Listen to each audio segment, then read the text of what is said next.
my God, just wait till they hear. It was a big deal. What is it? Listen, there's so many, you know, Hollywood friendships. We all know how the business works, you know, best friends today, friends not tomorrow. Like, what is it, you know, all these years later that you and Valerie are still like sisters? You know, we were teenagers and now we're women of a certain age, and we loved each other. We loved the people that we worked with. We were a family, you know, and that, I guess, you know, we certainly had our years where I was, you know, out of my mind and Valerie was like, okay, you know, and there were times where, you know, I would drive over Coldwater Canyon and I would know where Val and Ed lived, and I would just call and leave her a voicemail and say, I just drove past the house. I want you to know I'm 6 months sober. I just drove past the house. I want you to know I'm a year sober. You know, and one day she called me back, and this is many, many years ago in my previous recovery. And it was like I was patient because I know I had a lot of repair to do. And I said, you don't have to call me back.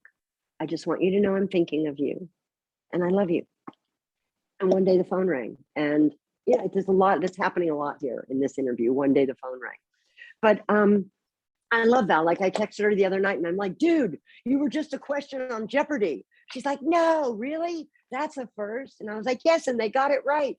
You know, it's a sweet thing. What is something about Valerie that we'd be shocked to know? Like, she's very shy. She's a very shy person. wow. Yeah, I wouldn't think that. I mean, I've met her a few times, just in, you know, I wouldn't think that really.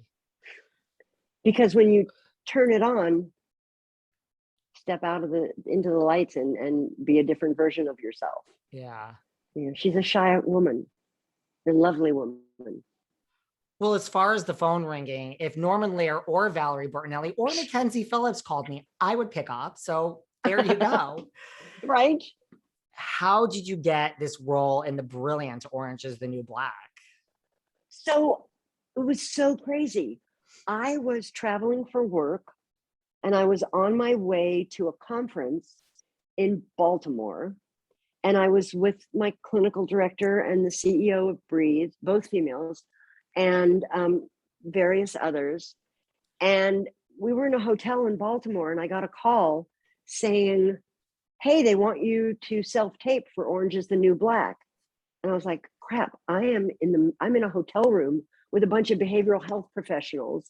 And so we set up my iPad. I had the sides, and the CEO of Breathe read the other part, and the clinical director directed the audition. And we just did it sitting in my hotel room in Baltimore. And then I emailed it back to my agent. And then the next day I'm waiting in line for security at the airport in Baltimore to fly back to LA. And I get the call, you got the job. And I was like, what? And it was so exciting because it's Orange is the New Black. I mean, it was just magical, and it was thrilling and so much fun. And then I was doing also, when we got back from Baltimore, I was doing several episodes of One Day at a Time, and I was waiting to hear, that the deal had been signed, and I was so anxious. And Rita Moreno goes, darling, calm down. It's fine. They told you got the job, you got the job. And I was like, yes, but just calm down. You're here now. And I was like, oh, she's giving me the kind of advice that I give people all the time. Where are your feet? Focus on where you are right now. Take your head out of the distraction of everything else. So I got the job. It was a blast. It was so much fun. You know what I really loved about Orange is the New Black is that you're working with like a fashion icon, like Natasha Lyonne, right?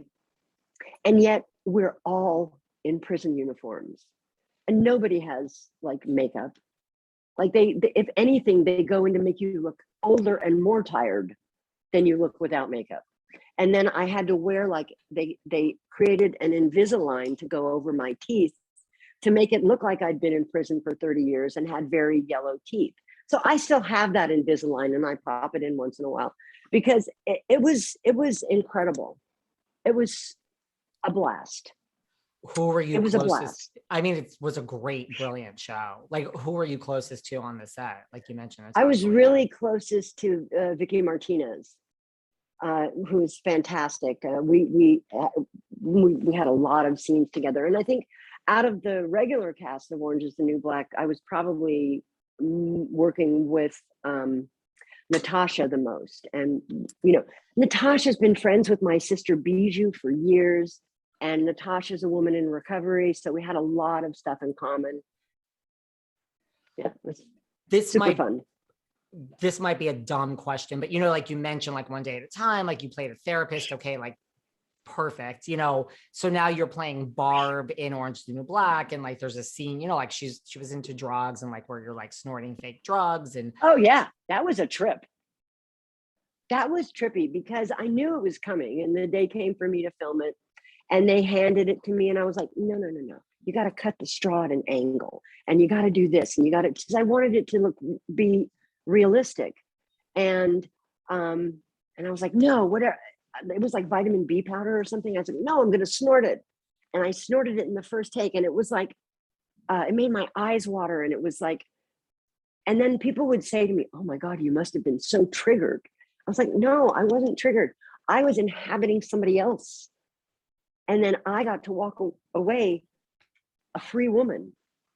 Like I was inhabiting someone who had no choices, was in prison for the rest of her life, and didn't have, like she couldn't say, oh, well, I think I'm going to go to treatment. She's in prison. It was an incredible opportunity to become more living in gratitude for the life that I do have, but also to be more compassionate about someone like Barb, right? I was also very close with Henny Russell, who played my sister. So it was fun. Right, like someone like Barb who, is in prison and can't go to recovery and just doesn't have any options, and I thought it was cool that, throughout the course of the arc of the season that, Barb gets a 30-day chip from Natasha. It was fun. It was super fun. Well, between that and One Day at a Time, I mean, I know you have your day job. Like, do you want to do more acting these days? Like, what if a series did come along, like full-time series? Well, here's what I've always said. Like, I don't think anybody, well, maybe they do, wants to be number one on the call sheet. Because if you're number one on the call sheet, you're literally in every scene, right? Maybe 6, 7, 9. I like, make me number 9 on the call sheet. That way I can, come in and, but sure. I mean, if something came along that I thought was great and appropriate and fun and something that I was passionate about, sure. But I'd still have to be able to have the freedom to do at least some of the work that I'm doing at Breathe. That's why like an ensemble show, right? Like 8th on the call sheet's perfect. Yeah, it's perfect. And, I mean, what if it's shot in Toronto though? That would be a problem. That would be a problem. Well, we'll cross that bridge if we get to it. They will just have to shoot all your scenes certain days and fly you home the other days. Yeah. I mean, is there a part, like, I know that you were in a band like the New Mamas and the Papas, like, you've done stage work. Like, is there any part of the business, like, as you work now in this capacity, like, is there a certain part of the business you want to do that you haven't done? You wrote books, you wrote a book, like, is there a part of the business?